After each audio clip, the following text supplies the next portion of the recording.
Hey everyone, I'm Kate Kennedy and I'm here with day 13 of 100 Days of Kane, PA. And it's Wednesday, so we have Wednesday night here at the Depot where our History Society meets every single week. And we're gonna share stories of Kane's history. So last week we talked about the Depot and the history of that. And then we asked you what you wanted to hear about.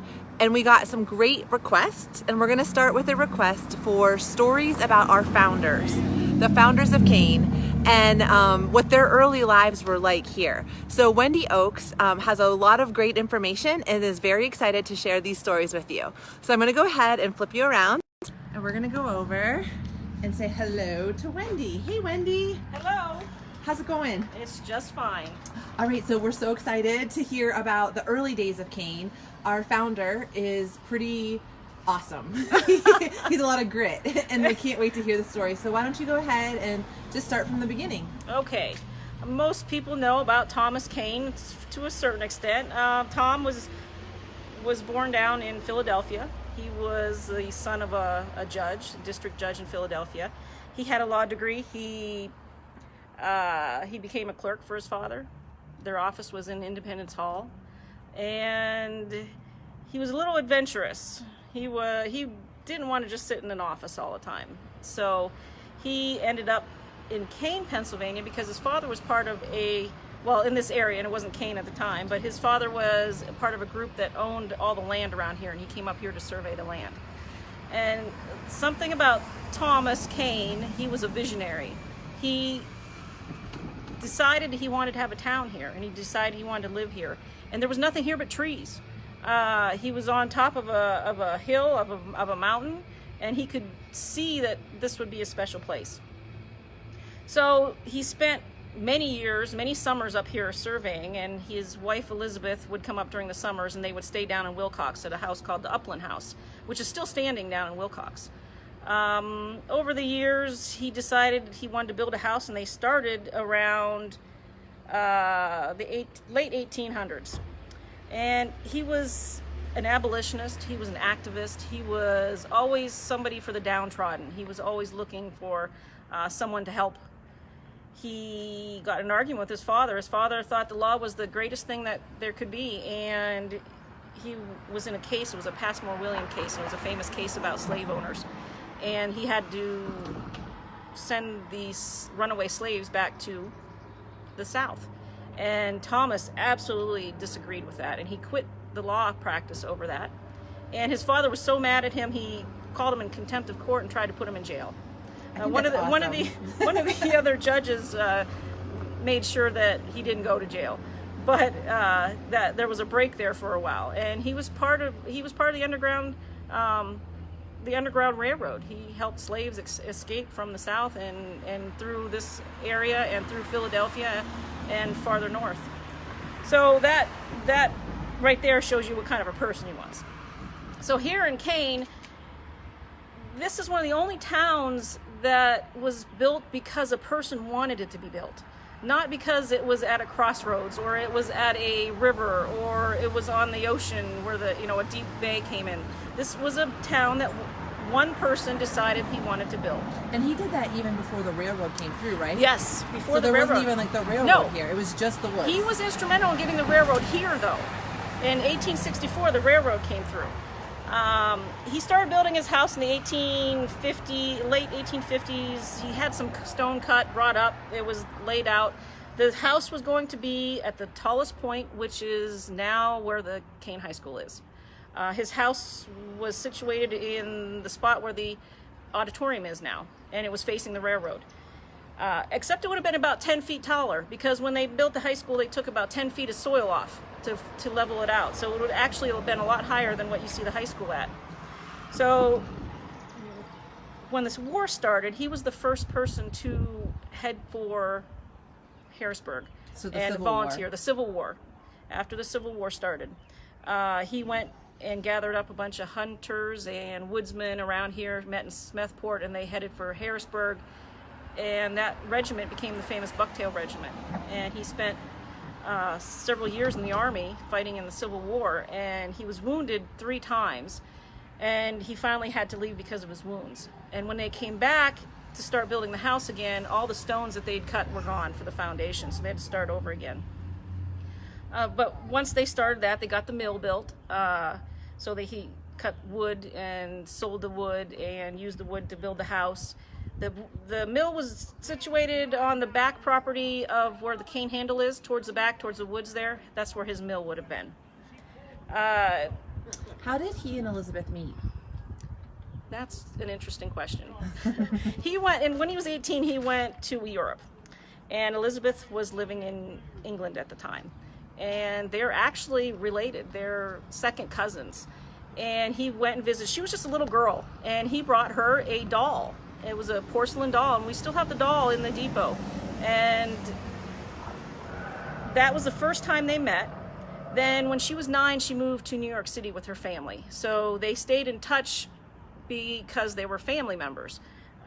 So he visited the family a couple different times. Well, when she was 12, she decided she wanted to marry Thomas. And she ended up getting married. And it wasn't unusual at the time that there was such an age difference, and it wasn't unusual that they were second cousins. Today it might be frowned upon. But she was almost 16 when they got married, and he was 30. So there was a big age difference. So she came to Kane to Yes. found it with him. She did. And during the summers when they lived in Wilcox, she was a society lady. You know, she lived in a nice house with servants, and she came up here and there was nothing. She had a few servants that came with, but it was hard on her. She didn't understand how things worked. She did this. She was a tough lady, let me tell you, to be able to do this. So she, I think, kept Thomas in line. Honestly, he liked to flit. He wanted to go here and he wanted to go there, and she kept him focused. And she had probably, for a woman of her time, she was an unusual woman. She was in favor of women's rights. She wrote about it. She thought women should have control over their own bodies and when they should have children and how many children they should have. And that, back then, it was the men who decided how many children. She was part of the Christian Temperance Union, Women's Christian Temperance Union. She was against drinking alcohol, was in favor of prohibition. She was the president of the chapter here. So she was amazing.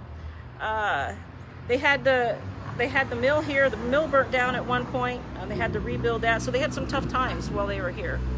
They kept going though, and they built the town, and everybody knows, you know, Thomas is the founder, but a lot of people don't know that Elizabeth was behind him, pushing. Yeah, they both sound like they just had these amazing spirits of just social justice. Mm-hmm. That it was Kane was really founded on that kind of principle. And the town of Kane, like different surrounding communities, actually had some segregation and things like that. That Kane never had that, and I think a lot of that comes from Thomas's influence and the Kane's influence. They had 4 children. The oldest was a daughter, and then they had 3 sons. Harriet became a doctor. Elizabeth went to school to be a doctor the year after she got married, but then she got pregnant and she quit. She never went back to school until Harriet went to school. After Harriet went to medical school, Elizabeth went with her, and they both graduated from medical school and became doctors. Elizabeth never practiced as having her own practice. Harriet did. She did women and children only, and then 2 of her sons became doctors, Thomas and Evan. They became doctors and ran the Summit Hospital here in Kane. And what did the 4th child do? Elisha was the first engineering graduate of Princeton, and he lived in Cushiquaw. He owned a railroad out there. He built a sawmill. He had a brick company over there. So he was quite busy and successful, and all her children were quite successful. So 3 doctors out of 4 kids, So plus herself. Elizabeth and Thomas. Mm-hmm. Harriet. He's the war hero, the founder, the innovator here. She's the doctor. And then 4 kids. 3 are doctors, and 1 is. But he was a businessman. Yeah, exactly. Okay, so you were talking about the house was being built up at the high school. We have pictures of that.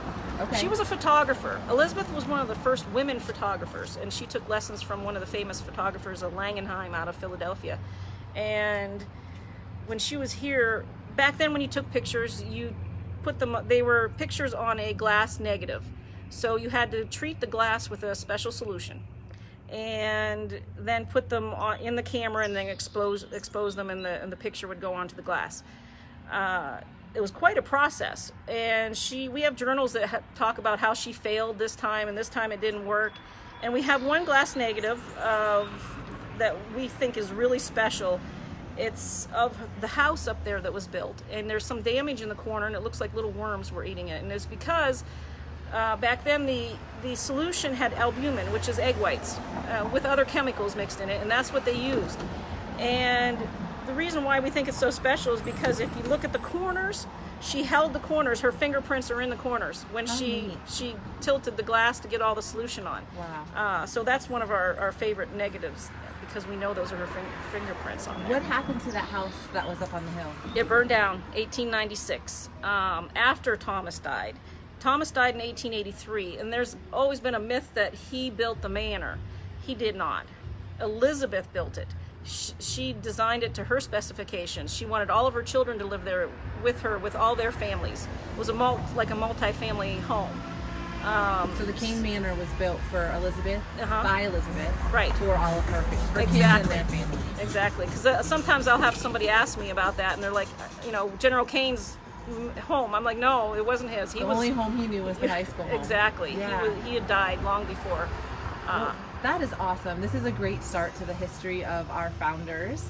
Is there anything else that you want to add to it before we wrap up for today? Just one little point. We're going to talk about the chapel at some point, and I just want to let everybody know that Elizabeth's daughter Harriet never married, and she actually died in the chapel. She had a heart attack during one of the services. She was leading the choir, and she collapsed and died in the chapel. So that's an interesting story for later. That gets me interested. So we'll definitely have to pick up there sometime. All right, Wendy, thank you so much. And I've learned a lot from you tonight. So thank you. You're welcome.